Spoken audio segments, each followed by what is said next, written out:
आज हम पृथ्वी को जैसा देख रहे हैं, एक समय में हमारी ये पृथ्वी ऐसी बिल्कुल भी नहीं थी। एक वक्त ऐसा भी था जब हमारी पृथ्वी आग की तरह तप रही थी।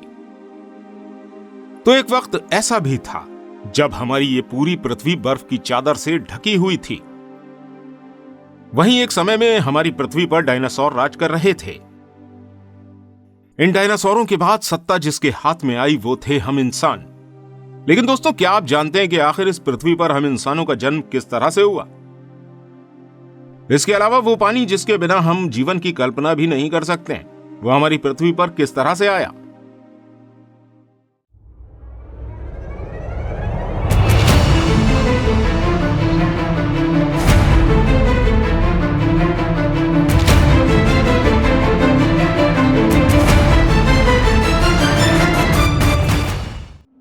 यह समय था आज से 500 करोड़ साल पहले का, जब ब्रह्मांड में हमारे सूरज का निर्माण हुआ।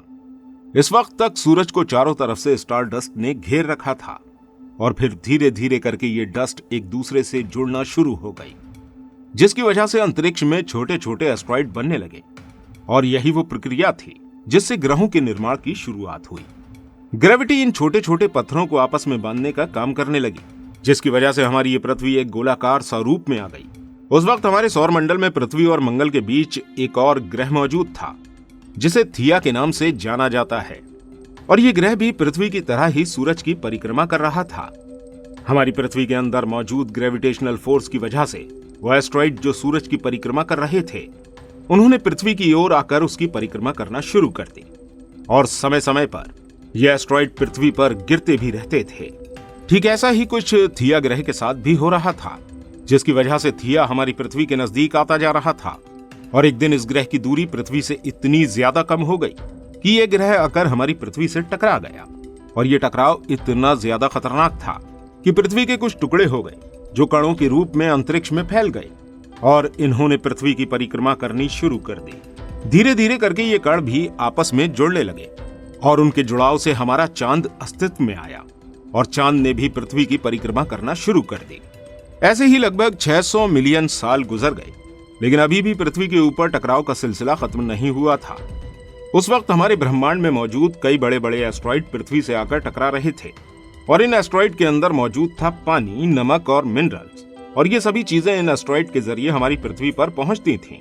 ये एस्ट्रॉइड काफी सालों तक हमारी पृथ्वी पर ऐसे ही बरसते रहे, जिसकी वजह से पृथ्वी के ऊपर पानी की भारी मात्रा इकट्ठी हो गई। दोस्तों, इन एस्ट्रॉइड के जरिए ही पानी हमारी पृथ्वी पर आया था। इस पानी की वजह से हमारी पृथ्वी का टेम्परेचर लगभग 70 डिग्री सेल्सियस तक कम हो गया। लेकिन अभी भी ये टेम्परेचर इतना ज्यादा था कि यहाँ कोई जीव निवास नहीं कर सकता था। दोस्तों, आज हम जो पानी पी रहे हैं वो उल्का पिंडों के जरिए ही हमारी पृथ्वी तक आया है। इस वक्त हमारी पृथ्वी की रोटेशनल स्पीड भी काफी ज्यादा तेज थी। धीरे धीरे करके ये स्पीड भी स्लो होती चली गई। पृथ्वी के निर्माण के 700 मिलियन साल बाद पृथ्वी की ज्यादातर सतह पानी से ढकी हुई थी, लेकिन पृथ्वी के ऊपर मौजूद ज्वालामुखी अभी भी फट रही थीं और उनके अंदर से लावा निकल रहा था, जो ठंडा होकर जमीन का निर्माण कर रहा था। लेकिन इस वक्त तक हमारी पृथ्वी पर लगातार एस्ट्रॉइड की बारिश हो रही थी। जब ये उल्कापिंड अंतरिक्ष से आकर समुद्र में गिरने लगे, तो इनमें से कई सारे केमिकल्स निकलकर समुद्र में मिलना शुरू हो गए, जिसकी वजह से समुद्र के अंदर कई तरह के केमिकल रिएक्शंस होने लगे। और इन रिएक्शंस की वजह से हमारी पृथ्वी पर पहले माइक्रोबियल ऑर्गेनिज्म पैदा हुआ, जो कि यूनिसेलुलर बैक्टीरिया थे। धीरे धीरे करके ये बैक्टीरिया अपनी संख्या को बढ़ाते चले गए और पृथ्वी पर मौजूद सभी महासागरों में फैलने लगे।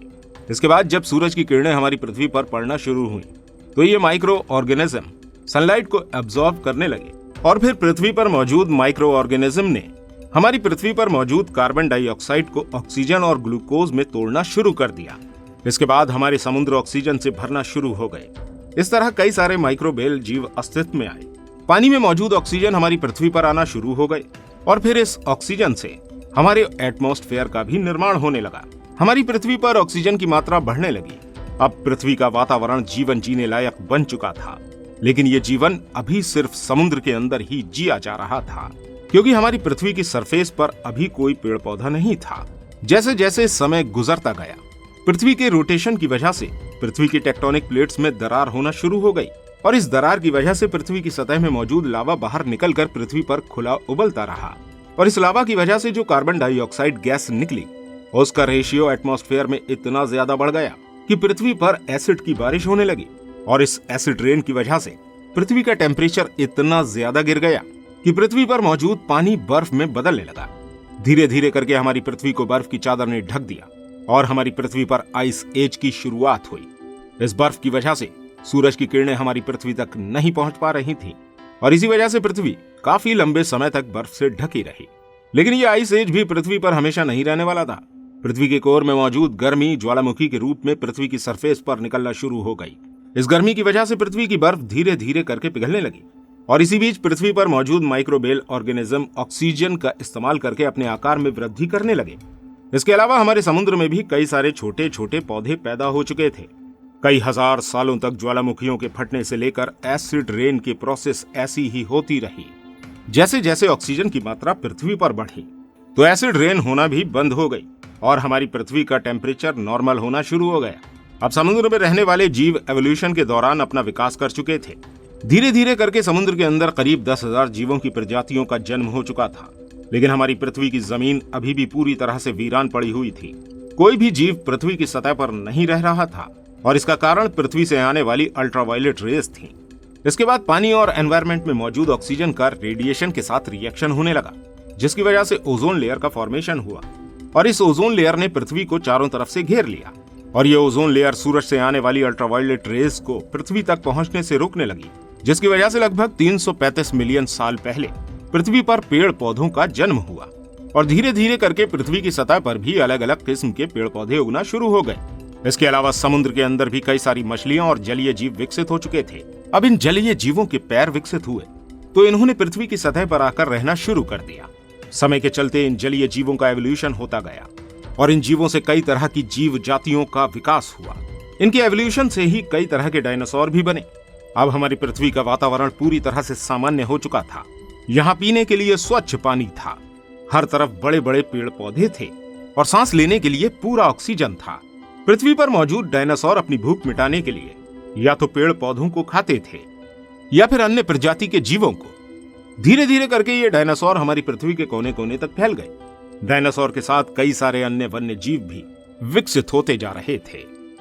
जिस तरह हमारी पृथ्वी का रूप बदलता गया, इसी तरह पृथ्वी पर मौजूद जीवों का भी रूप बदलना शुरू हो गया और आज इतने लंबे विकास क्रम के बाद पृथ्वी पर इंसानों के अलावा 8.5 मिलियन जीवों की जातियां निवास करती हैं। पृथ्वी पर यह विकास की प्रक्रिया अभी भी चल रही है और आगे भी इसी तरह चलती रहेगी। मित्रों, अब आप समझ चुके होंगे कि हमारी पृथ्वी और हमारी पृथ्वी पर मौजूद जीवों का विकास किस तरह से हुआ। दोस्तों, अगर आप जानना चाहते हैं कि इस पृथ्वी पर से डायनासोरों का अंत किस तरह से हुआ था, तो स्क्रीन पर शो हो रही इस वीडियो पर क्लिक अवश्य कीजिएगा।